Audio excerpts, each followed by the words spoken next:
Start with button line. Hello, hello. Hi, everyone. It is Wednesday, and that means it's time for Wednesday's Q&A. I hope I'm coming in loud and clear.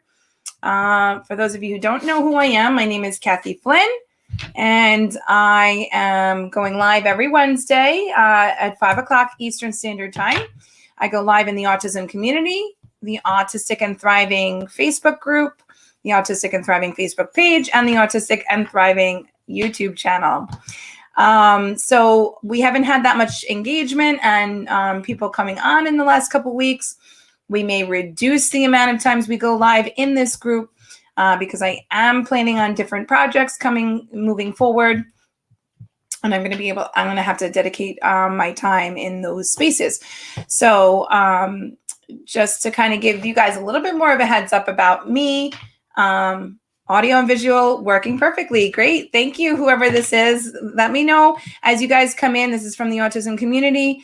Your names, because in StreamYard, unfortunately, your names don't come up and it just tells me Facebook user. I can ask, like I can go into the Facebook groups as I'm live and try to see like who's commenting. Let's see, someone in the Facebook community. So let me just, one comment is coming from Trav. Hi, Trav. Thanks for coming in. We are live. We are ready to go. Trav, I feel like at this point, like, God, we have like 1,300 members in the group, which is amazing. I don't want to tag every single member when I post my live events, but we haven't had a lot of engagement over the last several weeks. So I'm just trying to figure out how to bump that engagement up and outside of like tagging a whole bunch of people in the event itself. I even tried to put up a post a day early, a couple of days, yesterday, I'm pretty sure I posted that so that I can try to kind of get warn people ahead of time. I know there are a lot of autistic teens and adults in the group that may not necessarily need this live Q&A, but just so you guys know, if you have, some members are posting, different behavior meltdowns that they're having, different sensory issues that they're having, as an autistic adult or autistic teen, and they're looking still for some strategies so that I can certainly help with that, as well as help parents with autistic children, work through whatever issues you're having at home, strategies for communication, sensory processing, behaviors for sure. That's a big one. And, daily living skills, as well as any academic skills. Those are the big areas of advice and strategies that I offer people. So, parent training, what you're struggling with at home, that's kind of my corner. Let's see. Trav said, sorry, it hasn't been so active lately. We will have to try, and more viewers from Trav. I'll have to look into how we can promote it. Yeah. Thanks, Trav. I know we'll have to see. Maybe we need to reduce the lives for right now to maybe a couple times a month instead of every week. I was hoping that over time we would get a few more, like more and more people coming in. But I do dedicate my time to this live. So, I have to try to use my time wisely, and I am working on some side projects as well. So I have to figure out, how to best serve everyone in the time frame. But maybe we could look into a couple promotion ideas, and then just look into the members and like where people are coming from, and those people who might not know about the live, we might want to tag them, things like that. The people who have been posting in the group might be looking for some specific strategies. Some people have been asking questions, and I do try to respond to those people on their, in their comments, but I can always like address those issues on the lives as well. Hi, Sandra Cook. Thank you for joining me on the live. You're coming in from Autistic and Thriving. Awesome. Great to have you here. Thanks for joining the live. Let me know if you have any specific questions or concerns that you're working through that I can help you out with. Oh, and I have another member from Autistic and Thriving as well. This is coming in This doesn't tell me whether it's it's my Autistic and Thriving page. Okay, thanks for coming in. Let me know where you're coming in from and, what I can help you with today on today's live. So for those of you who are still getting to know me, my name again is Kathy Flynn. I have been teaching special ed for the last 13 years, and all of my experience has been with the autism community. So all of the students that I've worked with over these last 13 years have been autistic, and they've ranged from, babies all the way up to, a 21-year-old was the oldest student that I worked with. I kind of talk a little bit about my background every live, just so that for those of you who are new to me, can get a little background of where I'm coming from and what I'm doing. I currently teach in District 75 special ed school in the New York City Department of Education. And I have an autistic class that's a 611. So there are only 6 students. We actually have 2 paraprofessionals in our class. So there's a lot of extra support for behaviors and sensory. Oh, I have some more people coming in. Hi, welcome. Let me know where you're coming in from and what you're currently going through so I can help you out in today's live Q&A. Wow, Sarah Jane. You must have tagged somebody else. You tagged Sandra Cook. Thank you for tagging someone in the live. And your name is Sarah Jane, and you're coming in from Ireland. Amazing. That's so awesome. Thank you. Welcome from Ireland. I don't even know what time it is in Ireland right now. It's a little after 5 p.m. in New York. It's beautiful weather. We got a nice sunny afternoon, and it's finally starting to get really warm. I don't know what your weather is like in Ireland or even what time it is over there, so you can kind of let me know. And if you have a child on the spectrum and you're having issues, give us the little scenario, and I can give you some strategies and help you out. Or we could just chat. That's okay too. So. Let's see, a little bit more on my expertise. I have been in the field a very long time, so I've built up a lot of strategies. When you go into a class with autistic children for the very first time and you have a whole bunch of little kiddos that are very different and have all different needs, it's very important to really hone in on exactly what each child needs. And we write individualized education plans, and we create programs for every child that's unique to every child. The daily living skills that they need to work on, the reduction of behaviors that might be extreme or distracting or getting in the way, the implementation of sensory integration for those of who are sensory seekers or even sensory avoiders. Our sensory avoiders have trouble, they may think it's too loud in the classroom, and some of them had to wear headphones. So we have lots of strategies for all different areas that affect an autistic child. And that's why I talked about the big areas already. Communication. I've worked with so many nonverbal children where I help them create, we worked closely with the speech department to create programs, modes of communication for these children so that they have a way to communicate. Because, when there's no way to communicate, they're going to get very frustrated. And a lot of them will become self-injurious and even aggressive. So I have a kiddo right now. This is a perfect example. He's 9 and he's going to be turning 10 soon. I think his birthday might have just passed this month. He's turning 10 and he's a 4th grader, and, he doesn't have a good communication system at home at all. He's actually broken his iPad several times, and he's not currently using any mode of communication at home. So how does he communicate with his parents and his siblings? He has older siblings. He has a mom who works a lot. He has a grandmother who spoils him rotten. And, how does he communicate to them? He screams, he cries, he throws his body against the wall, he bites his hand, he scratches, he kicks, he throws. So when he gets aggressive and self-injurious, everyone's like, oh, what do you need? What do you need? Let's do this. Maybe it's you need a new channel on the television, or you need something different on the iPad. And they just scrambling and they go to rescue mode. And that's obviously the worst way to work on behaviors. He's a big boy.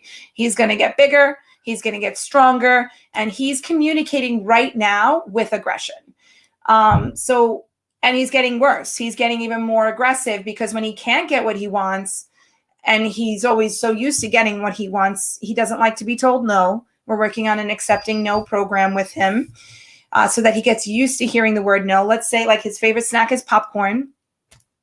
This is a great case study because this little guy, he's not even so little. I don't know why I call him little guy.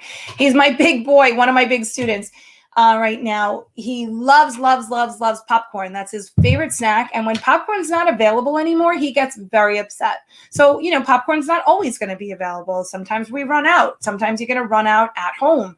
And, when he's told no at random times, but not told no all the time, he will get upset at the random times and he doesn't know how to react. He wants what he wants when he wants it.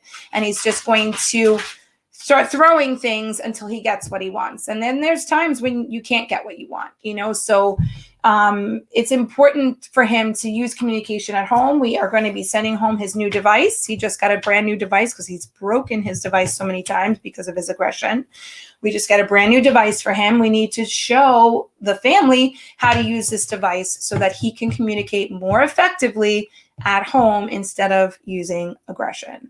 So this is just one classic example of how we help out our parents in the city and try to provide that parent training so that what we work on in school is continuous at home. And, now with COVID, we don't have any parents coming into the classroom at all. We don't have parent training going on in the building. All of our parent training happens through a computer screen. In fact, COVID gave me that best level of experience, right? I've learned to teach through a computer screen. And now I'm like, wow, this is amazing. We've learned to work with emergent level students through a computer screen, sometimes with translation services for those parents who don't even speak English.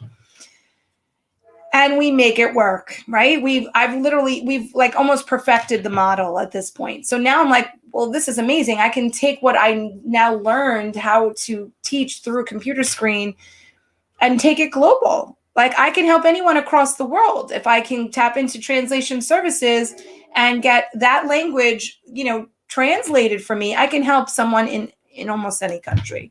So, I'm trying to take my expertise online because I now know there's a huge need for it. There's so many people, so many parents out there who need better routines at home. They need better behavior from their children. They want to figure out how to help their child communicate if they're nonverbal or partially verbal. And all of these strategies can be embedded into everyday routines. So it's really, really amazing to tap into parent training. And if you'd like to continue that parent training journey with me, I can give you a lot of resources. And I'm going to be coming up with a membership soon over the summer. I do already have a communication course that's going to be launching in a couple weeks. And I also have a potty training course that is already out there for that very critical daily living skill of potty training. Since we have so many 8, 9, 10-year-olds coming into school, still in diapers, we've learned to perfect the potty training models because we need to teach these kiddos to finally be potty trained and to initiate the need to go. Okay, so let's see. Sarah said, I have a child with ADHD, moderate learning difficulties, and awaiting assessment for ASD. Issues are emotional regulation, which can be anything from meltdowns to pulling her hair to uncontrollable crying. Cannot appear to regulate. Social skills can be difficult. Okay, 1-to-1, but add another child and it doesn't end well. Okay. Forgot to say female, age 8. I was going to ask you, Sarah, how old she is. And she also, Sandra. Oh, Sandra's here. So useful for parents. Thank you, Sandra. Yes.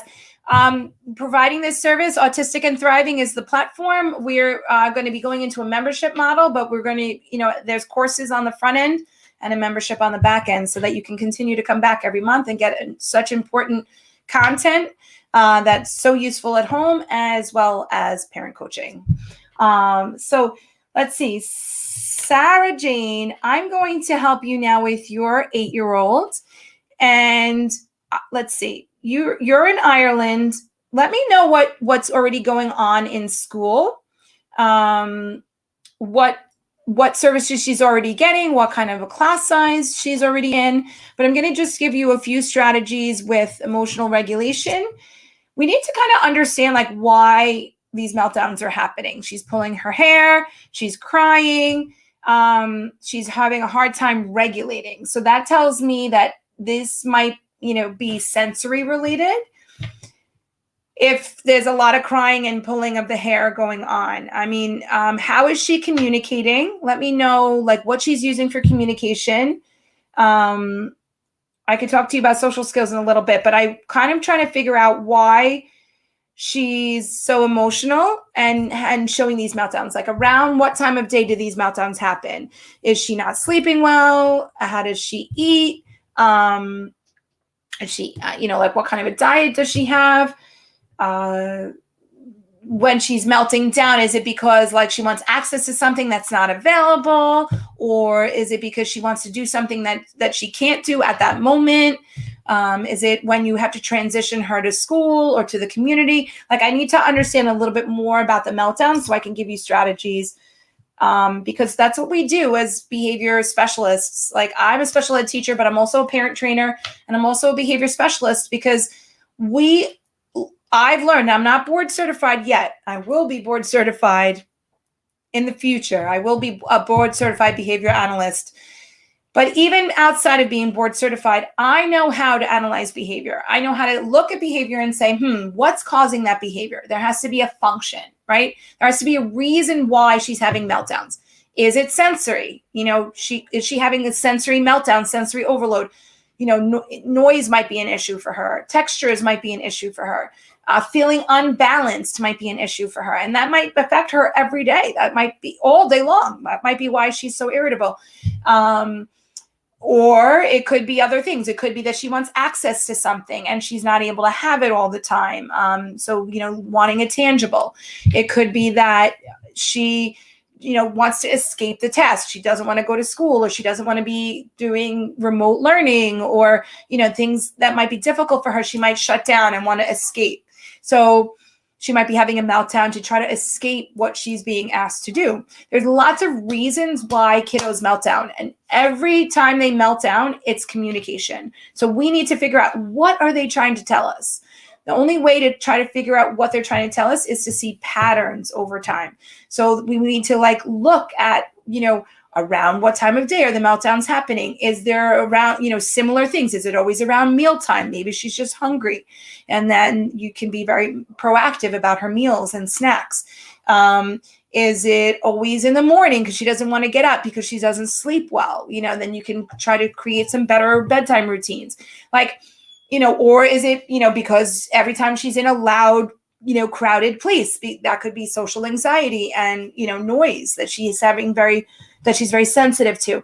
So once we can figure out the why, and it's based on all of these little, scenarios, really, it's based on what's happening around the time of day and around her when she's having the meltdown, and how do we react to the meltdown? Because the consequence of the meltdown is also important. If it's attention seeking, if she's melting down just to get your attention, and she's looking right at you, trying to see if you're going to pay attention to her, even if it's negative attention, she may be getting that attention she's looking for, and it's just fueling the meltdowns. It's just saying, oh, I melt down, mom pays attention to me. She stops what she's doing. She pays attention to me. That's what I'm looking for. That's what I'm getting. And she might continue to melt down just to get attention. So that could be a reason too. And that's very, very important to note if that is the case, because then we want to ignore the meltdown, not give it attention, and only give her positive attention when she's appropriate. Yeah, stop. Oh, my dog is scratching at the door. Let's see. Sarah said she is verbal. She is waiting assessment for one-to-one support. Very long process over here. Okay. She melts down at all times of the day. Meltdowns are when she's not getting what she wants. Okay. That's pretty typical. Becomes overwhelmed with situations. Homework is difficult, and morning. Okay. Morning is probably difficult because there's so many routines in the morning, right? There's a getting up and getting dressed routine, and she may not like to, do the whole process, getting out of her pajamas, putting on her clothes, putting on her shoes. She might be a kiddo who doesn't like to put on shoes. Then she knows she has to put on shoes to go out, figure out breakfast, figure out all her, it's a stressful, chaotic time in the morning, especially if you're pulling her out of bed kind of late and you don't give her that extra time, you might not have that extra time. You might want to make sure she sleeps as much as she can. And then, all the things that happen in the morning, could be stressful for her and cause her to feel overwhelmed. And so so it's important to allow yourself a little bit, extra time in the morning. And like maybe she picks out her clothes the night before, you think about breakfast the night before, like, what do you want tomorrow? So that there's not all these questions in the morning or things to have to figure out. It can be overwhelming. So there's lots of little strategies that can make it a little bit more proactive. When you say she melts down when she doesn't get what she wants, everything has to be on her terms. Oh boy. I try to ignore the bad and use positive parenting techniques. Absolutely. So that works for all kids. Obviously, kids not on the spectrum, kids on the spectrum. We always want to have positive parenting going on, positive discipline, praising them for the good things that they're doing, right? So let's say, for instance, if you have a kiddo who like vocally stims, blah, blah, blah, blah, blah, blah, blah, blah, blah, blah, all day long, and you need quiet, you want to like say quiet mouth. And then as soon as they're quiet, they can have a little snack or, tiny piece of, now their mouth is busy. Now they're quiet. They learn to sit quietly instead of having like what we say diarrhea of the mouth or like constant scripting, right? Some of our kiddos do that. But if everything needs to be on her terms, that's a struggle. That's going to be a struggle. You need to like turn it around. You need to let her know that she has choices that she can make, but it can't always be on her terms. There's a schedule to keep. There's, activities that have to happen throughout the day that are not her choice. And she probably feels like, I just want to do what I want to do, especially at 8 years old. They start to get very strong-willed around that age, and they start to realize so much of their day is controlled and they don't have, options. So what you want to do is start embedding like, choices for her. Okay, right now it's time for breakfast. You can have this or you can have this. So now she's making a choice for breakfast, but she doesn't have a choice not to eat. Like that's breakfast time, she has to sit down and eat, whatever it is. So you can set parameters around the schedule, but you can also give her limited choices so that she feels in control, so that she feels like she's making a choice still for the breakfast. Or, today it's going to be warm out. You can wear this or you can wear this. So it's a limited choice. So she still feels like she's in control a little bit, but you're setting up a good routine for her. That's a good way to work with kids who are very strong-willed and want what they want, and then like, okay, you worked hard on homework. Now you get a break. First homework, then you get to choose whatever the big choice is. So let's look at the things that she loves. Does she love going on the iPad? I don't know if you have an iPad at home. Does she love watching certain shows on TV? Does she love jumping around the house? Whatever her big activity is, she shouldn't earn that until like homework is done. Now, the homework might take too long. You might want to chunk it down. Okay, you're going to do reading homework, and then you get to choose this, or this. What's your choice? Okay, great. Reading homework is done. Awesome. You get 10 minutes and here's your break, and then, okay, now we're going to do math homework. And, you can set up like a token board for her. You can set up like she earns a star, let's say, as she's sitting appropriately and she's working, on her stuff and she's asking for help appropriately and she's staying focused. You can keep giving her stars. Great working, great sitting and doing your homework. And let's say she has to earn 5 stars before she gets her break, or up to 10 stars before she gets her break. That's a way for her to pace herself, a way for you to pace her through her homework and see, that she's earning something big when the homework is finished. And, like I said, you might not want to have it be all her homework. You could have it be like some of her homework. She does one task for homework and then she gets a break. Then she has to come back and sit down and do another task. Breaking it down helps it be less overwhelming. Okay, so everything we do with autistic children is to guide them through, give them the support that they need, whether it's emotional support, whether it's actual academic support, behavioral support, sensory support, daily living skills support, whatever supports they need at that moment, we want to provide for them, but we don't want to overstep. We don't want to give them more than what they need, because we want to teach them, obviously, ultimately to be independent, but we want to praise good behavior. We want to say, okay, you sat and did your reading homework and you stayed in your chair, and you stayed focused. And so now you get to go, I don't know, run around outside in the yard for 10 minutes, or jump on a trampoline, or watch your favorite show for 10 minutes, whatever. And then we're going to come back to the table, and you can set timers. These are your parameters. Here's your break. You get to choose whatever, this, or this for your break, but now it's time to come back. So there's ways to set it up so that she understands the expectation, and she knows that she has choices, and that things can be on her terms, but in your schedule, right? So this way you have the control, but she also gets to choose, right? So there's instructional control there and parental control, because you need it to be predictable, right? You need to set boundaries so that it's not all on her terms. If she gets everything she wants when she wants it, it's going to be a nightmare for you, especially as she gets older and more hormonal and, bigger. She might start to, get aggressive. Who knows? Let's see. Finding this really useful. Thank you. You're welcome, Sarah. I'm happy to help. Let's see.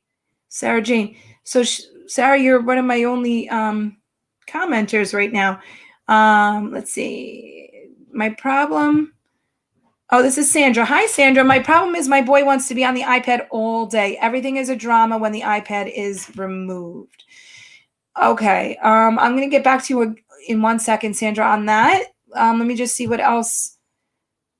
Sarah said, I find she needs quiet time when she comes in from school, so I give her a snack and some screen time for 30 minutes and then homework. If that works for you, then, that would be fine, that she gets a little mental break from school, but she has to know the expectation. After 30 minutes, homework has to stop. And has to start. Homework has to start at that time. If she's not willing to come off of the break and start homework, and you're having a difficult time transitioning her, you need to show her the expectation.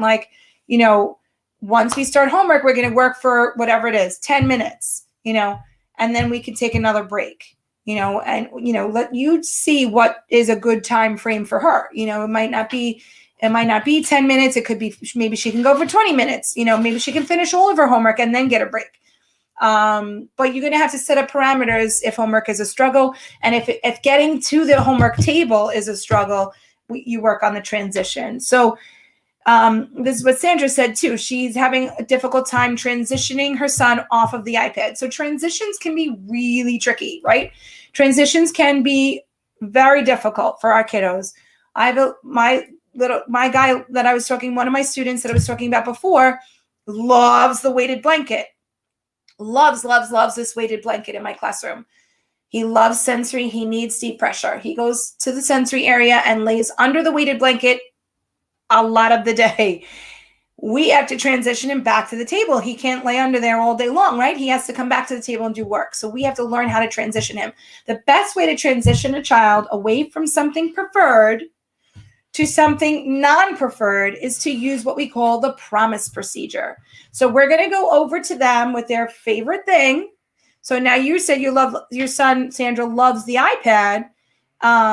She's also saying it's the transitions that your boy struggles with the most. I can relate, Sandra. That is so many children on the spectrum. That's very, very common. So we do work on transitions all the time. So if the iPad is a very, very high reinforcer for him, obviously he loves it. He wants to be on it all day. You need to come up with some favorite snacks, something else that he also loves. So it might not be as high as the iPad, but that's why a snack actually works really well, because let's say he loves cookies or M&Ms or, I don't know, a barbecue chip. You can break up these foods really, really small, get the mini M&Ms, get mini cookies, break them up and have like a little tray of all these little small snacks. Okay, it's time to come off the iPad. And he can even, I mean, you wouldn't want to give full cookies out for giving up the iPad, because then he's going to eat cookies all day long too. So I don't know what his favorite snack is, but once a child takes a favorite snack, even if they take it with one hand, they might be holding onto the iPad with the other. Get his hands busy with something that he also loves. I don't know if he's a sensory seeker, if he likes to play with any kind of objects. Goodness gracious, you can come up with light up objects. There's kiddos who love little tops that light up, toys that are musical. Okay, there's my neighbor with his loud lawn stuff going on. So I hope you guys are still able to hear me pretty well. That's right next door to me right now. So it's kind of causing some noise issues on the live. But yeah, so, you want to give over a piece of food for coming off of the iPad. Look what I have for you. iPad is finished. It's time for this. And you can introduce a snack to him, or even just one small piece of food. Once he reaches for the food, that's a great time to have the iPad be released. He's letting go of it, and then you can remove it. You don't want to ever take a reinforcing item away from your child, because you don't want this struggle where you're literally pulling something out of your child's hands. You don't want them to ever pull something out of your hands. So you don't want to teach that. You don't want to grab away the iPad. You want him to learn to relinquish the iPad on his own. Of course, it's super addictive, just like Netflix for us, or our phones is a perfect example, right? It's so hard for us to come off our phones because we're checking emails, we're checking Facebook, we're checking the text message that we missed from our friend and from our sister and our mom and whatever. We're constantly on our phones, right? So that's the same thing for a kiddo. They want to watch their shows. They want to play their games. They want to do their thing. And that they'll get locked into video games, whatever it is. So you need something higher than the iPad, or equal to the iPad. Okay, it's time for Play-Doh, or it's time for water play, or it's time, I don't know how old your son is, Sandra, so you can let me know what you think could help transition him. But the iPad has to be finished at that point, and he can work for the iPad again. He has to know it's not going away forever, but it's time to do this. It's time to do something else. iPad is finished, and then he can work for the iPad again. He can do a certain task, and you can engage him, and you can work on communication or work on skills, whatever you're working on. And then he can earn the iPad back. He's 8 years old. He loves the trampoline. Okay. If you have a mini trampoline in your house, that's even better, because you can say, oh, it's time for the trampoline. Let's go. Get all excited. Once he lets go of the iPad and goes to the trampoline, the iPad can go away for a little while. And when he wants it back, you can say, oh, the iPad's not available right now. Let's go play with bubbles. Or even if the trampoline's outside, that won't work. If the trampoline's outside, if you have a big trampoline outside versus a little mini trampoline inside, which, by the way, if you only have a trampoline outside, I would strongly suggest you buy a small mini one for the living room because it doesn't cost a lot and it doesn't take a lot of space, and your child can get as much sensory input as he needs by jumping on the trampoline, and can really help with transitions like this. Oh, the iPad is finished right now, but it's time to go jump. Let's go jump. And you make it super exciting, so that he gets excited to transition, or you say, I say to my kiddo with the weighted blanket, I have popcorn for you. It's time to stand up. Sometimes popcorn's not enticing enough for him. So then I bring over the iPad and actually transition him with the iPad. I have the iPad for you. I have YouTube. Stand up and come back to the table for YouTube. And then he comes off the weighted blanket. So a lot of times we use the iPad to actually help him transition off the floor and into his seat. And then we can, once he's sitting, we can usually then get him to work on something else and earn the iPad back. But yeah, that's called a promise procedure. I have this for you. It's time to blank. And once they are compliant and listening to, the transition, they have to get up, or they have to let go of something. You have something else super reinforcing for them ready to go. If it's the trampoline, Sandra said it's a big one in the garden. So that doesn't always work when it's raining out, right? Or when it's cold out. I would strongly suggest putting a small one in the living room. She said she never thought of that before. it's a small investment, right? And it can go a long way. Your kiddo can get the input he needs when it's yucky weather, right? He can still get his jumping that he wants out of it. He's getting sensory input. He's feeling more regulated. He loves to jump, apparently. That would be perfect solution and something you can transition him to, especially if he loves it so much, right? You can't use the trampoline in the garden when it's snowing, or I don't know where you live, Sandra, but when it's cold weather or when it's bad weather, you don't. Although I did have a kiddo once that I worked with that went on that trampoline in the wintertime in his snow pants, and he would jump and all the snow and ice would just and rain back down on him, and he loved it. So we would have him go out there in the rain, in the snow, in the winter, whenever. He was always on that trampoline.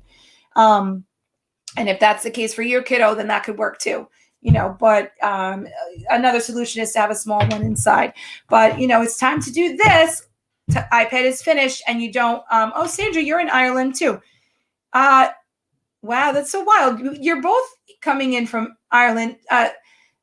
Sarah actually tagged you, so you guys must be friends in the autistic group.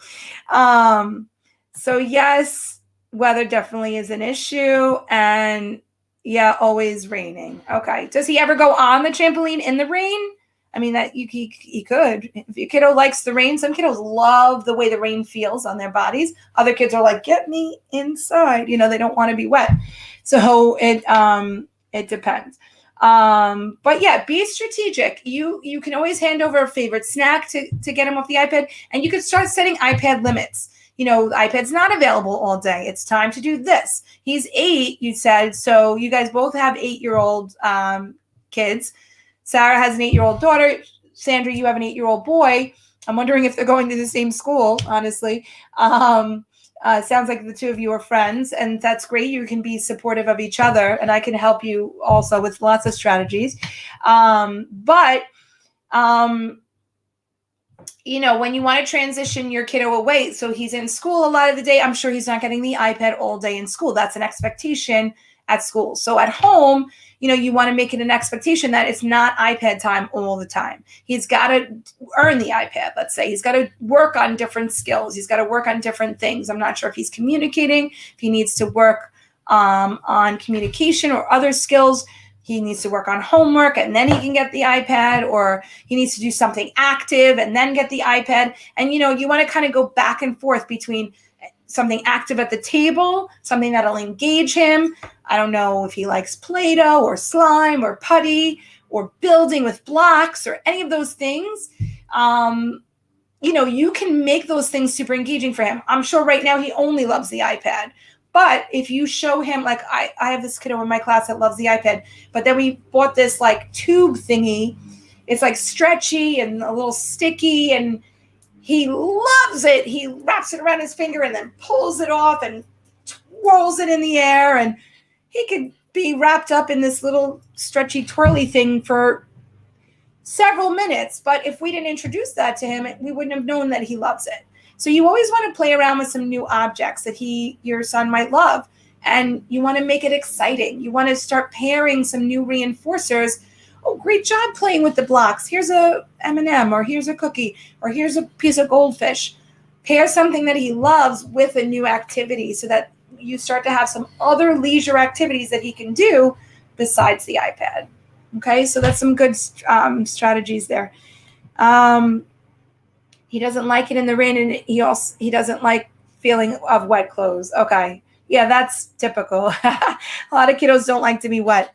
Other kiddos love it. I have kiddos who literally purposely pour water or bubbles on the table just to swish around and get their arms all wet. They love lotion. Some kiddos love wet and other kids hate wet. So it depends on the kiddo. They don't go to the same school. Sandra said super useful. I'm so happy that I gave both of you some great strategies today. Trav, I don't even know if you're still here. No one's here from the autism community. Thank you, ladies, for jumping in from my page. Let me know if you still also need communication help for your daughter or for your son, Sandra and Sarah, because I have a communication course coming up.